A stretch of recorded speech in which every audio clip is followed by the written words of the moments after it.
দীপাবলি এবং কালী পুজো সবাইকে শুভেচ্ছা।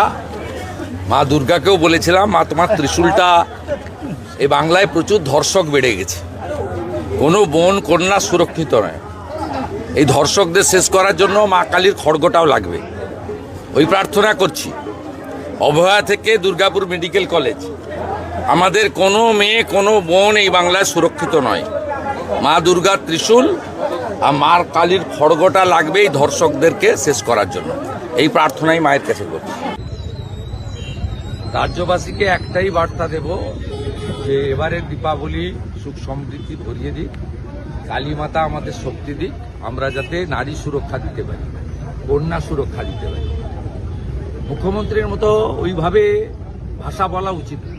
গার্ল চাইল্ডরা রাত্রে বেরোবে না কেন? কালী পুজো তো রাত্রে হবে, তাহলে মেয়েরা ব্রতী থাকবে না, পুষ্পাঞ্জলি দেবে না?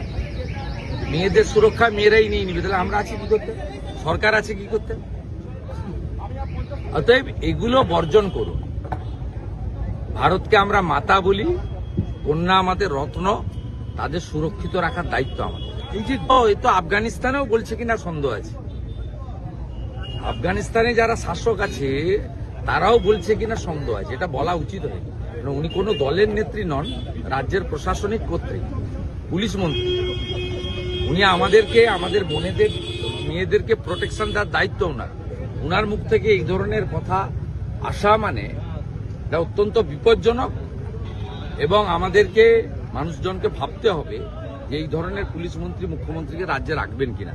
কারণ মানুষের কাছে একটা বড় সুযোগ আগামী কয়েক মাসের মধ্যে আসছে, সেই সুযোগটা মানুষ যদি কাজে লাগান তাহলে অন্তত যোগী আদিত্যনাথজি যেভাবে মহিলা সুরক্ষা দিচ্ছেন আমরাও এই রাজ্যে সেটা দিতে পারব।